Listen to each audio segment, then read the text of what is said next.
আসসালামু আলাইকুম প্রিয় দর্শক, অন্য মঞ্চের আলাপ চাইতায় আপনাদের সকলকে আমন্ত্রণ জানাচ্ছি। প্রিয় বন্ধুরা, প্রীতি, সালাম এবং শুভেচ্ছা নেবে। গত বছরের জুলাই আগস্টে যে জঙ্গি অভ্যুত্থান হয়েছিল, বাংলাদেশের উপরে যে জঙ্গি হামলা হয়েছিল, সেদিনও আমরা বলেছি রংপুরের আবু সাইদকে শিবির নিজেরা হত্যা করেছে, আপনারা শোনেননি। কিন্তু এই সময় যখন আমি বলছি, তখন আজকে এত এত প্রমাণ আছে আমাদের কথার সপক্ষে যে আজকে আমাদের আসলে আবার দাবি তুলতে হবে যে জুলাই আগস্টের হত্যাকাণ্ডের জন্য দায়ীকে, এই হত্যাকাণ্ডের প্রকৃত খুনিকে। এবং আসুন আজকে আমি আপনাদের সামনে প্রমাণ করে দেব, এবং এই প্রমাণগুলো কিন্তু আমরা জেনারেট করিনি, এই প্রমাণগুলো ইউনূসের জঙ্গি বাহিনী দিয়েছে। ডক্টর ইউনূস যখন প্রথম দায়িত্ব নেয় গত বছরের 8ই অগস্ট, তখন স্বরাষ্ট্র উপদেষ্টার দায়িত্ব পেয়েছিলেন ব্রিগেডিয়ার অবসরপ্রাপ্ত সাখাওয়াত হোসেন। এবং এই সাখাওয়াত হোসেন দেখেন সিএমএইচ এ আহত আনসারদের দেখে আসবার পরে তিনি বলেছিলেন যে যে গুলিগুলো করা হয়েছে সেটি 7.62 রাইফেলের গুলি, যেটা সাধারণত পুলিশের কাছে থাকে না রাস্তায় যারা ডিউটি করে, এবং এই অস্ত্র সিভিলিয়ানদের হাতে চলে গিয়েছিল বলে তিনি সন্দেহ পোষণ করেছেন।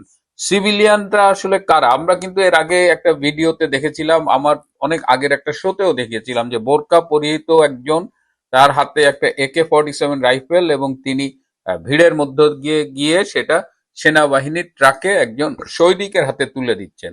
তো এখন ব্রিগেডিয়ার শওকত যেহেতু সিভিলিয়ানদের কথা, এই শুভ আফ্রিদি সামরিক বাহিনী থেকে বরখাস্ত হওয়া একজন সাবেক অফিসার, এবং দেখেন সে নিজের মুখে স্বীকার করেছে, এটা কিন্তু তাকে দিয়ে কেউ জোর করে করেছে বা রিমান্ডে নিয়ে করিয়েছে তা না।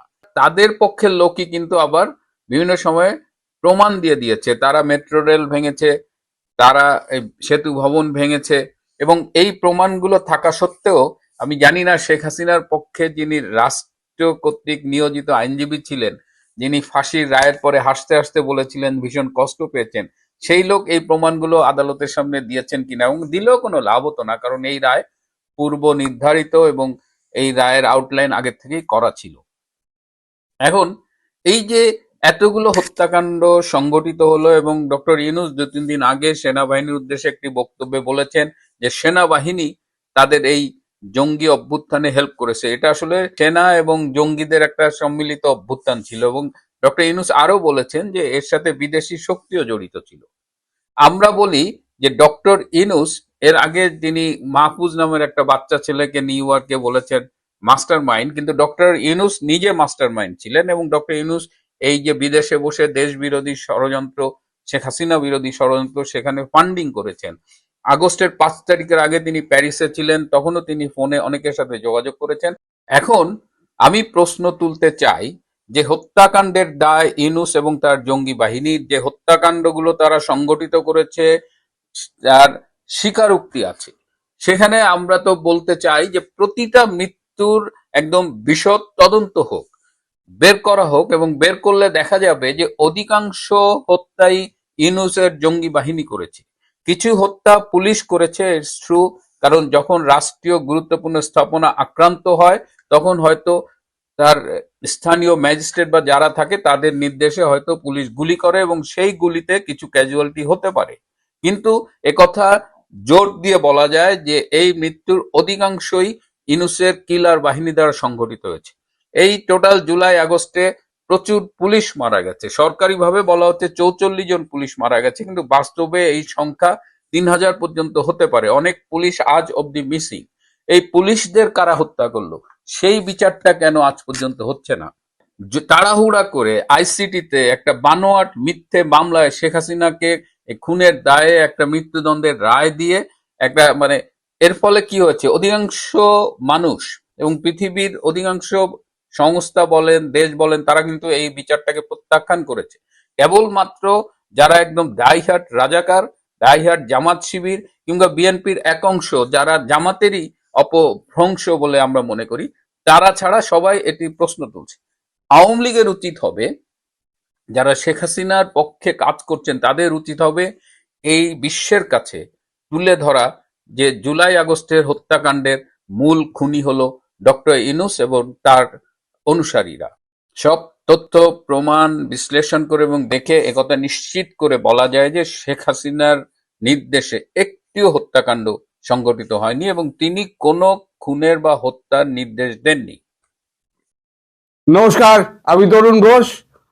বাংলাদেশ ইস্যুতে মালিক, বুঝতেই পারছেন, মালিক কিছুটা নীতির পরিবর্তন ঘটিয়েছেন।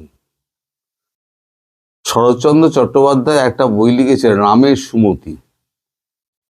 তিনি যদি এখন বেঁচে থাকতেন, তিনি লিখতেন মালিকের সুমতি।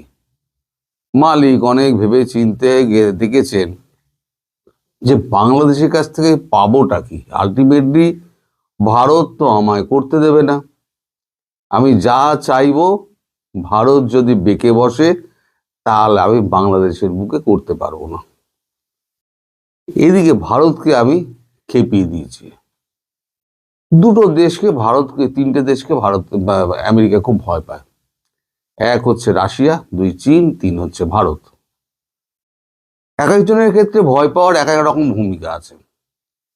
রাশিয়ার পুতিনের সামনে তার কিন্তু তিনি মুখ খোলেন না। পুতিনের সামনে তিনি একদম চুপ। পুতিন যাই বলুন না কেন তিনি মৃদু মৃদু হাসেন। আলাস্কার বৈঠকে দেখলেন না যে কত হাসি, কত গল্প। যদিও মাথার উপর দিয়ে প্রচুর F-35 উনি উড়িয়েছেন, ভয় দেখাবার চেষ্টা করেছেন, সামরিক শক্তি দেখাবার চেষ্টা করেছেন। পুতিন তো পুতিন, নিজের মতো উনি কথাবার্তা বলে নিজের বাড়ি চলে এসছেন, ক্রেমলিনে ফিরে এসছেন। চীনকে উনি খুব একটা চটার না, মানে সরাসরি মুখে কিছু বলেন না। জিনপিং এর নাম টাম করে উনি টাইট দিতে চেয়েছিলেন নরেন্দ্র মোদীকে। নরেন্দ্র মোদীর নাম করে নানান রকম সোশ্যাল মিডিয়ায় তার প্রচার, ভারত পাকিস্তানের যুদ্ধ নিয়ে তার মধ্যস্থতা দাবি, তার মধ্যে ট্যারিফের ট্যারিফ আমরা করবো না, বাণিজ্য চুক্তি করব না, এসব অনেক গেজা ফেজা গুলফুল বেড়েছেন। দেখলেন কোনো গুলিই তো কাজ হচ্ছে না। নরেন্দ্র মোদী তো ফোনও তুলছেন না। এদিকে করেছে কি, এখন মিড টার্ম ইলেকশন এগিয়ে আসছে। মিড টার্ম ইলেকশনে যদি কিছু না করে দেখাতে পারেন তাহলে পরে তো তার তো ভীষণ সমস্যা। ইমপিচ হওয়ার একেবারে সময় এসে যাচ্ছে, কারণ সব এখন তার বিপক্ষে চলে গিয়েছে। উনি করলেন কি, উনি ভেনেজুয়েলার দিকে চলে গেলেন। আমি এটা কেন আগের কথা এই কারণে বলছি, তাহলে বাংলাদেশের ব্যাপারে আসতে আমার সুবিধা হবে। তাহলে বাংলাদেশের প্রেক্ষাপটটা আপনারা বুঝতে পারবেন যে রামের সুমতি হঠাৎ হলো কেন, মালিকের সুমতি হলো কেন। তো অভিযোগ কি করা হলো? অভিযোগ করা হলো সেখান থেকে প্রচুর ড্রাগ আসছে, মাদুরোর দেশ থেকে প্রচুর ড্রাগ আসছে। একেবারে রাতারাতি গিয়ে মাদুরোকে বল দেওয়া করে নিয়ে চলে এলেন সস্ত্রীক। আজ পর্যন্ত তারপরে ভেনেজুয়েলা থেকে ড্রাগের কোনো গল্প শুনেছেন? শুধু তেলের গল্প শোনা হয়, এত তেল আমরা নেব, এত তেল বেচবো। ড্রাগের কোনো গল্প কিন্তু সেখানে নেই। এখন তিনি ধরেছেন গ্রিনল্যান্ড। বাঘের মুখে রক্ত পড়ে গেছে, বলেছি বাঘ রক্তের স্বাদ পেয়ে গেছে। এখন ধরেছেন গ্রিনল্যান্ড। এখন গ্রিনল্যান্ড উনি বলেছেন আমি দখল করব, জোরপূর্বক দখল করব। এখন এই নিয়ে ন্যাটোর মধ্যে গন্ডগোল লেগে গিয়েছে। 32টা দেশের মধ্যে আগে তো ব্রেক্সিট করে বেরিয়ে গিয়েছে যুক্তরাজ্য, মানে ব্রিটেন আগে বেরিয়ে গেছে ব্রেক্সিট করে, রইল পরে 31। সেখান থেকে 31 নম্বর নয়, প্রথম নম্বর ব্যক্তি যিনি করেছিলেন সেই ট্রাম্প বাবু, তিনি যদি মালিক যদি এখন উল্টো এখন গাইতে শুরু করেন তাহলে রইল কোথায়? 32-এর জায়গায় দুটো চলে গেল, রইল গিয়ে 30। এই 30টা ইউরোপিয়ান দেশ এখন নিজেদের মধ্যে বিপদের আশঙ্কা করছে। তারাও একেবারে সম্মিলিতভাবে বলেছে আমরা নেদারল্যান্ডের পাশে দাঁড়াবো। এবার নেদারল্যান্ডে সৈন্য সমাবেশ হচ্ছে, ফ্রান্স ওখানে সৈন্য পাঠিয়ে দিয়েছে। একেবারে যুদ্ধের রণডঙ্কা বেজে গেছে। এই যুদ্ধ হচ্ছে, অসম যুদ্ধ হবে সেটা জানা কথা, কিন্তু একটা ঘোর পেকে গেল। এই যে একটা ন্যাটো বাহিনী, এই ন্যাটো বাহিনী আদৌ টিকবে কিনা, কারণ একটা বৃহৎ অংশ দিত আমেরিকা। আমাদের মালিকের বক্তব্য হচ্ছে যে ওরা রক্ষা করবে, ন্যাটো রক্ষা করবে ইউরোপ। তাহলে আমেরিকা এত পয়সা দেবে কেন? কারণ আমেরিকার নিজস্ব শক্তি যথেষ্ট, সে পৃথিবীর নাম্বার ওয়ান শক্তিধর দেশ, তার মিলিটারি শক্তি, তার বাজেটের $1.5 ট্রিলিয়ন তার বাজেটের ডিফেন্সে খরচা হয়। সে কেন এখানে নাক গলাতে যাবে? তোমাদের ব্যাপার, তোমরা বুঝে নাও, তোমরা ন্যাটোকে পোষো, তোমাদের পয়সা দিয়ে পোষো, আমি এর মধ্যে যাব না। এই নিয়ে লেগে গেছে ন্যাটোর সঙ্গে ঝামেলা। একই সঙ্গে গ্রিনল্যান্ড নিয়ে লেগে গেছে ইউরোপিয়ান কান্ট্রিগুলোর ঝামেলা। এখন এই অবস্থা ইউরোপিয়ান কান্ট্রিগুলোতে একা হয়ে গেছে। তারা সব দলে দলে এবার ভারতের সঙ্গে যোগাযোগ করতে শুরু করেছে। ইটালি প্রাইম মিনিস্টার মিলোনি বলেছেন যে আমাদের ফ্রান্সের প্রেসিডেন্ট ইমানুয়েল ম্যাক্রো, তার পদাঙ্ক অনুসরণ করতে হবে। তিনি যেরকম ভাবে ভারতের সঙ্গে চুক্তিবদ্ধ হয়েছেন, আমাদেরও ভারতের সঙ্গে চুক্তিবদ্ধ হতে হবে। এই করে 21টা দেশের রাষ্ট্রনেতারা সম্মিলিতভাবে আগামী সপ্তাহে হয়তো ভারতবর্ষের দিকে আসবেন মোদির সঙ্গে দেখা করতে, এবং মোদিজির সঙ্গে তারা ট্রেড ডিলটি যা যা করার জার্মানিতে করে নিয়েছে, ব্রিটেন করে নিয়েছে, ফ্রান্সও করে নিয়েছে, বাকি যারা রয়েছে তারা সমস্ত এসে ট্রেড ডিল ফিল করে নিজের সামনে নেবে এবং তারা ভারতবর্ষের সঙ্গে যোগ দেবে। এর মধ্যে হয়েছে কি, জয়শঙ্কর বলে দিয়েছেন যে আমরা ব্রিক্স গঠন করব। এই যে ব্রিক্স যদি গঠন করেন, ট্রাম্পের সব থেকে ভয় হচ্ছে ব্রিক্স এবং চায়না। এই ব্রিক্সের মধ্যে চায়না এবং ভারত হচ্ছে মানে আপনার উদীয়মান শক্তি, চায়না হচ্ছে একটা বৃহৎ শক্তি, এবং রাশিয়া মিলিটারিলি রাশিয়ার শক্তিধর দেশ। আর ব্রাজিল ওখানে আছে, সাউথ আফ্রিকা ওখানে আছে, তারাও একটুখানি মানে শক্তিধর দেশ। তারা অল্প অল্প শক্তি হলেও তাদের সম্মিলিত শক্তি যদি এক হয়, সেখানে যদি ঢুকে যায় তাহলে পরে সেখানে তো আছে। এর মধ্যে আবার ইরানে উনি পাগলি দিয়েছেন, মানে ওনাকে কিছু করে দেখাতে হবে। ইরানে এখন তো এই যে চুপ করে আছে না, তার মানে এই নয় যে আপনি ভাবছেন যে ইরানে কিছু করবে না, তা না। ট্রাম্প এখন মিষ্টি মিষ্টি কথা বলছেন, আসলে যখন ইরানের বিক্ষোভটা পিকে যখন উঠবে না, তখন দেখবেন বুটস অন গ্রাউন্ডস করবে। আর বুটস অন গ্রাউন্ডস কাকে দিয়ে করাবে? পাকিস্তানকে দিয়ে করাবে, দেখে নেবেন। আমি বহুদিন আগে বলেছিলাম, ইরানের পিঠে যদি কেউ ছুরি মারে তাহলে সেটা হবে পাকিস্তান। দেখবেন পাকিস্তান কিরকম পেছনে ছুরি মারে। আর ট্রাম্প শিয়া সুন্নি কার্ডটা খুব ভালো মতো খেলে দিয়েছে। ইরান হচ্ছে শিয়া আর পাকিস্তান হচ্ছে সুন্নি, শিয়া সুন্নি কার্ডটা একদম গুছিয়ে খেলে দিয়েছেন। তাহলে রয়ে গেল এখন ভারত। তাহলে ভারত এই পাকিস্তানের মতো একটা ছোট, বাংলাদেশের মতো একটা ছোট রাষ্ট্রকে নিয়ে আমি ভারতের মতো বৃহৎ রাষ্ট্রের সঙ্গে আমি কেন মানে বাগম্বরিতা করে আমি কেন সম্পর্ক নষ্ট করব? আমি বড় ভুলভাল বকেছি, অনেক উল্টোপাল্টা মন্তব্য করেছি ট্রাম্প এই সম্পর্কে, মোদী সম্পর্কে। আর তো এটা দিয়ে বরদাস্ত করছেন না নরেন্দ্র মোদী কোনো জবাব দিচ্ছেন না, তার মানে উনি আমার ওপরে ক্ষেপে আছেন, উনি কোনো কথা বলছেন না। তার ফলে উনি এখন নীতি বদলেছেন। মানে আমি কলম্বিয়াতে, ভেনেজুয়েলায় আমি করে দেখিয়েছি, ইরানে আমি তক্তাপালট করবেই তক্তাপালট করব, এবং আমি বাংলাদেশে যেটা বাইডেন সরকার করে গেছিল, আমি সেটাকে তার উল্টো করে আমি আবার একটা সুস্থির সরকার দেশ করে দেবো। এটা হচ্ছে এখন ট্রাম্পের নীতি, ঘোষিত নীতি। সেটা কয়েকটা কাগজে বেরিয়েছে, আমরা ওয়াশিংটন পোস্টে বেরিয়েছে, তারপর ওয়াশিংটন টাইমসে বেরিয়েছে, তারপর নিউ ইয়র্ক টাইমসে বেরিয়েছে, একটা প্রেস বিবৃতিও, একটা প্রেস কনফারেন্সও করেছে। ল্যাভিটো বলেছেন, ওনার জন্য মুখপাত্র ল্যাভিটো বলেছেন যে বাংলাদেশ সম্পর্কে তিনি একটু অন্যরকম ভাবছেন।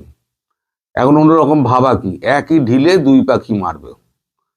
যদি বাংলাদেশকে, যদি ইউনূসকে যদি হটিয়ে দিতে পারে এবং একটা স্বচ্ছ সরকার যদি ওখানে গঠন হয়, দেশ যদি শান্ত হয়, শেখ হাসিনাকে যদি ফিরিয়ে দেওয়া যায়, তাহলে ভারতকে একটা গ্রিন সিগন্যাল দেওয়া যাবে যে ভাই ভারত, তোমার তোমার সঙ্গে কিন্তু আমার সম্পর্ক কিন্তু আমি ঠিক করার পথে, মোদিজি আমার সঙ্গে কথাবার্তা শুরু করুন।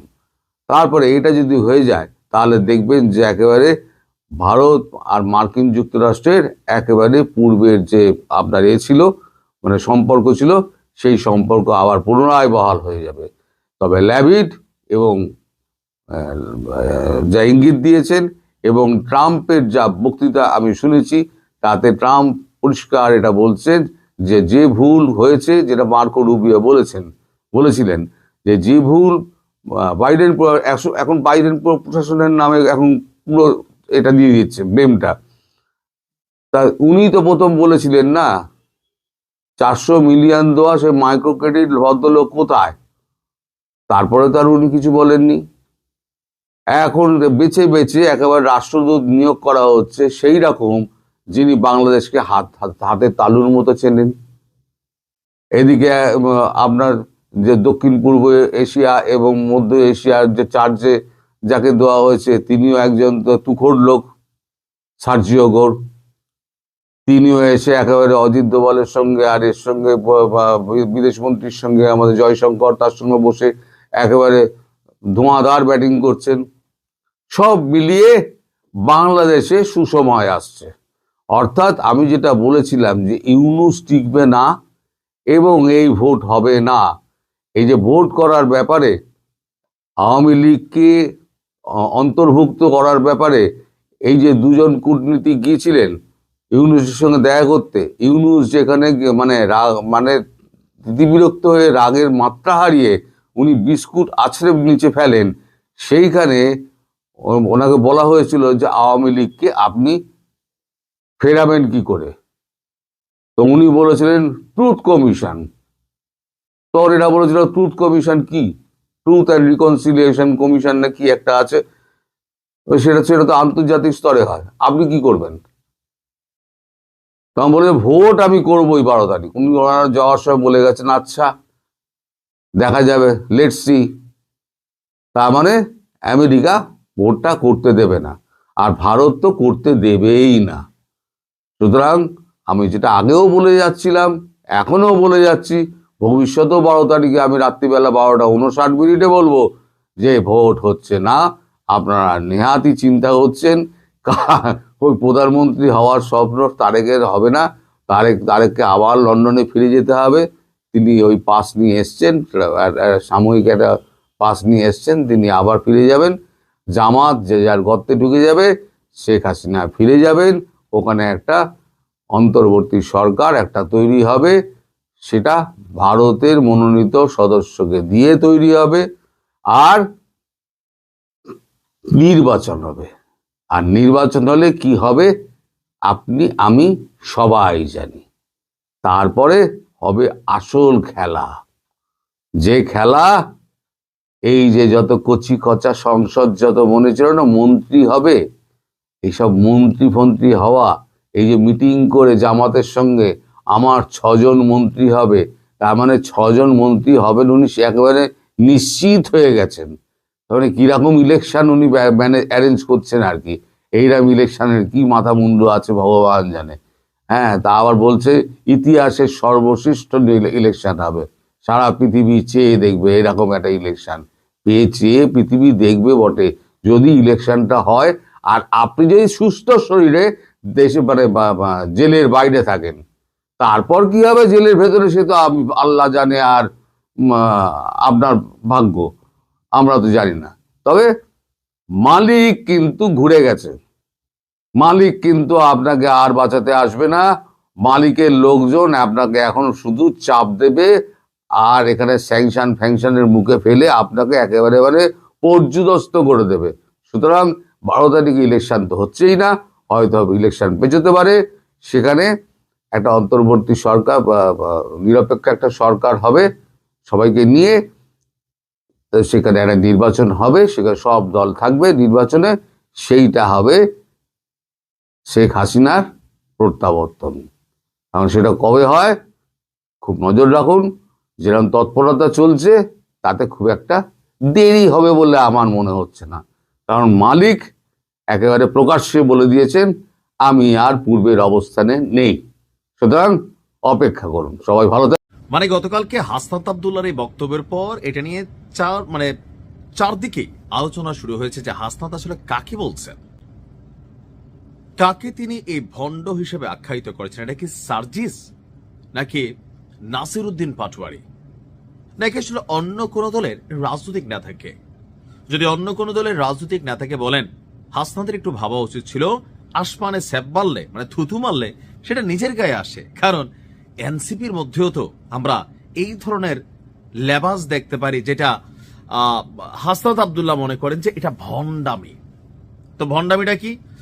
এই মুহূর্তে এনসিপি জামায়াত ইসলামের একটা জোট, আর বিপরীতে বিএনপি। তো বাংলাদেশের নির্বাচনের কিছু জিনিস আছে কি, নির্বাচন আসলে ওয়াদার ফুলঝুরি চলে, নির্বাচন আসলে কোলাকুলি মুসাফার একটা কি বলা হয় যে হুলুস্থুল কাণ্ড চলে।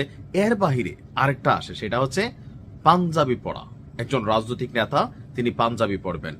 আবার ধর্মীয় পয়েন্ট অফ মানে ভিউতে অনেকে আবার একটু টুপিও লাগায়, যেন দেখতে একটু অন্যরকম লাগে, একটু সুফি সুফি ভাব লাগে। জনগণ যেন মনে করে আহারে অমুক ভাইয়ের চরিত্র ফুলের চেয়েও পবিত্র। তবে হাসনাত আব্দুল্লাহ মনে করছেন এরা আসলে সবাই ভণ্ড। তা আমরা দেখছি ইদানিং সময়কালে সার্জিস আলম টুপি পরা শুরু করছেন। তিনিও কি ভণ্ডামের উদ্দেশ্যে পড়ছেন, নাকি হজ করে আসার পরে? নাসির উদ্দিন পাটোয়ারি আগাগোড়া সবসময় চুলটুল শার্টপাট লয়ে হাঁটতো, এখন দেখেছি নিয়মিত পাঞ্জাবি টুপি পড়ছেন। নির্বাচনে ভোট পাওয়ার ধান্দামি ভণ্ডামি, নাকি আসলে ভেতর থেকে হেদায়েত হয়ে গেছেন? তারা দুজন যদি হেদায়েত হন, তাহলে বাকিরাও নিশ্চয়ই হেদায়েত হয়েছেন। কথা বলছি হাসনাত আব্দুল্লাহর একটা বক্তব্যকে ঘিরে এই মুহূর্তে সমালোচনা চলছে। তিনি বলছেন যে নির্বাচনের আগে ইস্ত্রি করা পাঞ্জাবি, লম্বা টুপি, ইরি খেতে নেমে যাওয়ার হিপ্রোকেসি মানুষ এখন বোঝে। আমির হামজারে দেখছি, আর ওই যে কি বলা হয় যে একটা আছে না মালয়েশিয়ার কি জানি জামাত ইসলামের প্রার্থী ফয়জুল হক, খ্যাতের মধ্যে নেমে যায় দৌড়ে গিয়া। ওয়াও! তবে হাসনাত আব্দুল্লাহ মনে হয় না তার জোটের লোকদেরকে এরকম কথা বলছেন। নির্বাচন কমিশনে গতকালকে আপিল চলছিল। বিএনপি নেতা আব্দুল আওয়াল মিন্টু এবং হাসনাত আব্দুল্লাহর মধ্যে একটু বাকবিতণ্ডা হয়েছে। তো মিন্টু সাহেব তিনি অশোভন আচরণ করেছেন এবং কমিশন কর্তৃক বিষয়টি এড়িয়ে গিয়েছে, আর এতেই খেপেছে হাসনাত আব্দুল্লাহ। হাসনাত বলছে একাডেমিক পরিবেশে যখন আইনজীবীরা দ্বৈত নাগরিকত্ব নিয়ে যুক্তিতর্ক করছিলেন, তখন আব্দুল আওয়াল মিন্টু হঠাৎ মুসার দিকে তেরে যান এবং blood is civilian, blood is citizen বলে গালিগালাজ তিনি করেন। এমনকি পরিস্থিতি এতটাই উত্তপ্ত হয়ে ওঠে যে তার ছেলে তাবিদ আওয়াল তাকে কমিশন কক্ষ থেকে বাইরে নিয়ে যেতে বাধ্য হন। আব্দুল আওয়াল মিন্টুর সমালোচনা করে হাসনাত বলছেন, যারা এলিটিজম অর্থাৎ বড়লোকিপানা দেখাতে আসে, তারা যেন রাজনৈতিক এলিসিটিজম ঘরেই রেখে আসে। আপনি কাউকে ব্লাডি সিটিজেন বলবেন, আবার তাদের কাছেই ভোট চাইবেন, সেটা হবে না। হাসনাতের অভিযোগ, আব্দুল আওয়াল মিন্টু সাহেব তিনি আসলে বিদেশে অর্থ পাচারকারী এলিট শ্রেণীর একটি অংশ, যারা ক্ষমতাসীন আওয়ামী লীগের সঙ্গে আতাত করে নিজেদের ব্যবসায়িক স্বার্থ রক্ষা করেছে। রক্তের উপরে দাঁড়িয়ে যারা ব্যবসা করেন, সেফ এক্সিট নেন, তাদের আমরা 24 পরবর্তী বাংলাদেশে দেখতে চাই না। কেন দেখতে চাও না হাসনাত? এইটা তো আর একটা ফ্যাসিস্ট টাইপ মানে সেন্টেন্স হয়ে যায়। কারণ কি, তোমার যখন ভালো লাগে না কারো বক্তব্য, আমি কিন্তু হাসনাতের খুবই সাপোর্টার, তাই না? আপনারা যারা আমার নিউজ দেখেন, কিন্তু এই ধরনের বক্তব্য হাসনাতের জন্য ঝামেলাযুক্ত। কেন?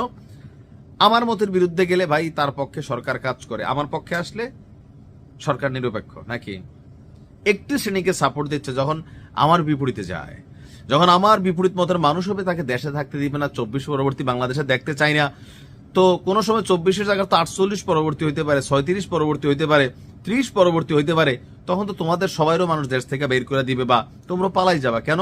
কারণ তোমরা তো আজকে এগুলোই তৈরি করতেছো। মতের বিরোধ হতে পারে, রাজনীতি মানে ক্ষমতা। ভাই তুমি ক্ষমতায় কেন যাবে? জনসেবা এখন পর্যন্ত আমি একটু আশা রাখি তাসনিম যারা এবং তোমার প্রতি, তোমার এই এনসিপি টিমের বাকির কারোর প্রতি তো আমরা ক্ষমতা, জনসেবা এগুলো দেখি না, বা আইডিয়া মানুষ প্রকাশ্যে বলে না ভয়ে, কিন্তু এগুলোই তো বাস্তবতা, তাই না? রাজনৈতিক নেতারা রাজনীতি করবে, ক্ষমতার জন্য মারামারি করবে, কামড়াকামড়ি করবে, কিন্তু পাঞ্জাবি টুপি, তারপর হচ্ছে যে এই লম্বা লম্বা ড্রেস রাখা ভণ্ডামি, এখন এই কথাগুলো আসলে কারো বোঝানো হয়েছে, হাসনাতের আসলে ভালো জানে। আমি মনে করি এটা ক্লিয়ার ব্যাখ্যা দেখ, নয়তো কেউ কেউ ভাবছেন সার্জিস এবং নাসির উদ্দিন পাটোয়ারিকে মুখোশ খুলে দিছে, কেউ ভাবতেছেন বিএনপিতে অনেক নেতা আছেন পাঞ্জাবি পরেন, টুপি পরেন না, তবে টুপি পাঞ্জাবি পরেন এমন একটা নেতা জামাতেও আছেন। মানে অনেক কিছুই ভাই। আশা করি হাসান বিষয়টা ক্লিয়ার করবে। ভালো থাকুন। আওয়ামী লীগের পক্ষ থেকে আমেরিকা প্রশাসনের সঙ্গে একটা যোগাযোগ রাখার একটা উদ্যোগ নেওয়া হয়েছে, এবং সেই উদ্যোগটা কতটা সফল হয়েছে, কি হচ্ছে বা হবে কি হবে না, সেটা ভবিষ্যৎ বলবে। কিন্তু যেটা মূল বিষয়টা, বাংলাদেশের এই আসন্ন নির্বাচনে মানে আওয়ামী লীগের মতো একটা বৃহত্তম দলকে একেবারে বাদ দিয়ে নির্বাচনটা শেষ পর্যন্ত বিএনপিও বাদ ছিল, এটা ঘটনা। কিন্তু বিএনপি তো আওয়ামী লীগের মতো বড় দল নয়, কিন্তু সেই দলটি বাদ থাকা অবস্থায় একটা নির্বাচন হলে কতটা আমেরিকার গায়ে আবার কলঙ্কের দাগ না লেগে যায়। ফলে আমেরিকারও একটা কিন্তু চাপ আছে, চাইছে একটা কোন রকম, আমার যতদূর ধারণা, আমি বলতে পারবো না যে স্যার গোর এখন এই বিষয়ে আলোচনা করেছেন কিছু, কিন্তু আমি যেটা জানি আওয়ামী লীগের পক্ষ থেকে তারা আমেরিকা প্রশাসনের সঙ্গে ইতিমধ্যেই যোগাযোগ করেছেন, যোগাযোগ করছেন, যাতে কোনোভাবে নির্বাচনটাকে গ্রহণযোগ্য করা যায়। গ্রহণযোগ্য করার অর্থ একটাই, সেটা হচ্ছে আজকে অন্তত সাবেক পররাষ্ট্রমন্ত্রী হাসান মাহমুদ যা বলেছেন, সেটা হচ্ছে ইউনূসের পদত্যাগ, ইউনূসের পরিবর্তে একটা নতুন কেয়ারটেকার সরকার, তার অধীনে নির্বাচন হলে আওয়ামী লীগের পক্ষে কারণ বর্তমান ইউনূস সরকার লেভেল প্লেইং ফিল্ড দেবে না। ফলে এই বিষয়টা নিয়ে আমেরিকা সিদ্ধান্ত নিচ্ছে কি নিচ্ছে না, এটা এখন বলবো আমি জল্পনা স্তরে আছে। ফলে একটা আলোচনা হচ্ছে না, আপনি সঠিক প্রশ্ন করেছেন, এবং আমার ধারণা একটা আলোচনা কোথাও একটা নিশ্চিতভাবে চলছে। কিন্তু আমেরিকার কাছে একটা প্রশ্ন আসছে, যে প্রশ্নটা আমেরিকাকে শুনতে হবে ভবিষ্যতে, যে আওয়ামী লীগ ব্যতীত একটা নির্বাচনকে তারা যে অনুমোদন দিলেন, সেই অনুমোদনটা কতটা বিশ্বের কাছে গ্রহণযোগ্য হতে পারে। সেই বিষয়টা একটা আমেরিকার উপরও, ট্রাম্পেরও তার নিজের দেশের কনস্টিটিউয়েন্সিতে এই প্রশ্ন উঠতে পারে আর কি। ফলে এটা ট্রাম্পের পক্ষে কতটা সুখকর হবে, বাংলাদেশে একতরফা একটা নির্বাচন, যে নির্বাচনে আওয়ামী লীগ থাকবে না, সেটা আমেরিকার ট্রাম্প হয়তো সেটা অনুমোদন দিলেন, বিএনপি বা জামায়াত তারা ক্ষমতায় এলেন, কিন্তু ট্রাম্প কি তার নিজের দেশের মানুষকে বোঝাতে পারবেন যেটা কেন দরকার ছিল? আমি জানি না। তিনি এখনো বাংলাদেশি নির্বাচন নিয়ে কোনো কমেন্ট করেননি প্রকাশ্যে, এমনকি আওয়ামী লীগের বিরুদ্ধেও কমেন্ট করেন। নির্বাচনে আসার আগে বরং তিনি কমেন্ট করেছিলেন যে বাংলাদেশে হিন্দুদের উপর অত্যাচার হচ্ছে, সেটা বিবৃতি দিয়েছে। আর ইলেকশনের একটা অন্যতম প্ল্যান ছিল যেটা। তাহলে সেই হিন্দুদের উপর অত্যাচারের ঘটনা যখন ট্রাম্প বলেছিলেন, সেটা অনেকাংশে ভারতকে সন্তুষ্ট করা, একই সঙ্গে আওয়ামী লীগকেও সন্তুষ্ট করা বলেই আমার মনে হয়। এখন যদি ট্রাম্প কোনো নতুন সিদ্ধান্ত নিয়ে থাকেন সেটা আমার কাছে জানা নেই, তবে আমেরিকা একটা খুবই মরিয়া হয়ে একটা মধ্যস্থতা করার চেষ্টায় আছে, এই বিষয়ে কোনো সন্দেহ নেই। কারণ সার্জি গোর তিনি কেবলমাত্র ভারতের রাষ্ট্রদূত নন, না, তিনি দক্ষিণ এশিয়া এবং মধ্য এশিয়া তারও দায়িত্ব। ফলে বাংলাদেশে যিনি আমেরিকান রাষ্ট্রদূত আছেন, তারও প্রায় প্র্যাকটিক্যালি বস বলা যেতে পারে সার্জি গোর। ভারত বাংলাদেশ যদিও বা এক হতে পারে, কোনো এক সুরে আসতে পারে, কিন্তু ভারত আমেরিকা বাংলাদেশ এক সুরে আসবে এটা আমার কাছে বিশ্বাসযোগ্য মনে হয় না। আমেরিকা বাংলাদেশ এক সুরে আসতে পারে, কিন্তু এটা ভারতের সিদ্ধান্ত, যেটা সেই সিদ্ধান্ত হচ্ছে যে আমেরিকা যা যা বাংলাদেশকে ব্যবহার করতে চায়, যেভাবে ব্যবহার করতে চায়, এটা উপনিবেশ হিসেবে, সেই উপনিবেশ হিসেবে আমেরিকা যে ব্যবহার করতে চায়, সেটা ভারত কখনোই সায় দেবে না। ভারত সেন্ট মার্টিন দ্বীপকে দিয়ে দেওয়ার বিরোধী ছিল, ভারত বঙ্গোপসাগরে কোনো আমেরিকার সামরিক ঘাঁটি হোক তার বিরোধী। ভারতের সামরিক প্রধান সেই সময় যিনি ছিলেন, তিনি প্রকাশ্যে বলেছিলেন ভারত চায় না এরকম কোন তৃতীয় দেশের ঘাঁটি হোক এখানে। ভারত কখনোই চাইবে না যে বাংলাদেশে একটা আমেরিকার সামরিক ঘাঁটি হোক। ভারত কখনোই চাইবে না যে আমেরিকা বাংলাদেশের মাধ্যমে ওই মায়ানমারের একটা করিডোর তৈরি করুক, এটা ভারতের নীতি নয়। ফলে আপনি বলছেন যে ভারত আমেরিকা চায় বার্মা অ্যাক্ট বাস্তবায়ন করতে, যেটা ভারতের সহযোগিতা সম্ভব না, ভারত সেখানে সহমত নয়। ফলে একটা মৌলিক পার্থক্য রয়েছে এবং ভারতের যদি আপনি বলেন, ভারতের অধিকাংশ মানুষ তারা কিন্তু আমেরিকা বিরোধী, তারা ওটাকে মনে করে সাম্রাজ্যবাদী দেশ। এবং আজকে একটা প্রধান কাগজের হেডলাইন হয়েছে ইয়াংকি শব্দ ব্যবহার করে। ইয়াংকিটা খুব মানে এক ধরনের স্ল্যাং। আজকে টাইমস অফ ইন্ডিয়া কাগজের হেডলাইন হচ্ছে ইয়াংকি। ফলে এইটা হচ্ছে ভারতের মানসিকতা।